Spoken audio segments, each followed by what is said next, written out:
I said I'd try to do some snack recipes or meal recipes, but in this case I'm going to try a meal that I don't have a recipe that I found from anyone, so I'm just going to go with the flow. I got a head of cabbage here. This is partially cut up, but I'm going to cut all of it up.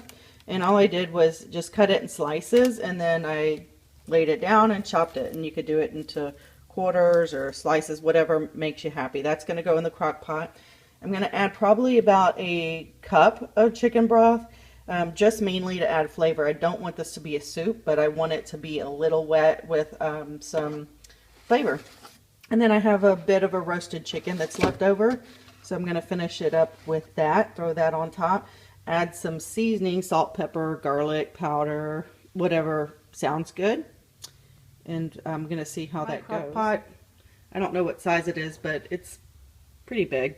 Anyway, I kind of set it on low just to kind of warm it up. I'm going to add the cabbage at the bottom. It took up almost all of it. That's 3/4 or more of the way full. So good thing I don't have a lot of chicken, but this should cook down probably to about halfway. I added the chicken. I basically took every piece of meat I could off the bone that was left over. There's actually quite a bit remaining. So I did weigh this just to make sure that I get the carb count and all that correct. This was 15 ounces of roasted chicken. So feel free whenever you do this on your own, put whatever chicken amount you want, measure it. I'm going to put in some seasoning. I've just got my go-to seasons, garlic powder, pepper, salt. I use light salt sometimes. I use regular salt. This is just kind of helps cut back on the sodium.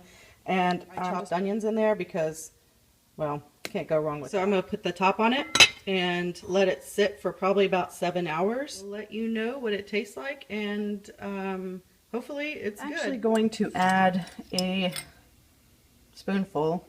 Oh, this is like a little, not quite a teaspoon, but not a big old spoon of bacon grease. Make that too. So you can see it's cooked down quite a bit. I did stir it a little bit. I don't want the chicken. It's already cooked, so it make it really here's dry. Kind of what it looks like. It looks like it went down by about half of what was in there once it got cooked through. I gave it a taste, and it's actually pretty good. And if you want to add more seasoning to it, feel free to. Just do it to whatever tastes good for you.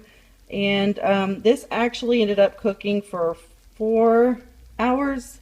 I had 3 hours left on the timer, and it was just, it's already cooked. So 4 hours instead of 7 is sufficient. I hope you like it. Let me know in the comments, like it if you want. If you have any questions or suggestions, I'd appreciate it. Thank you.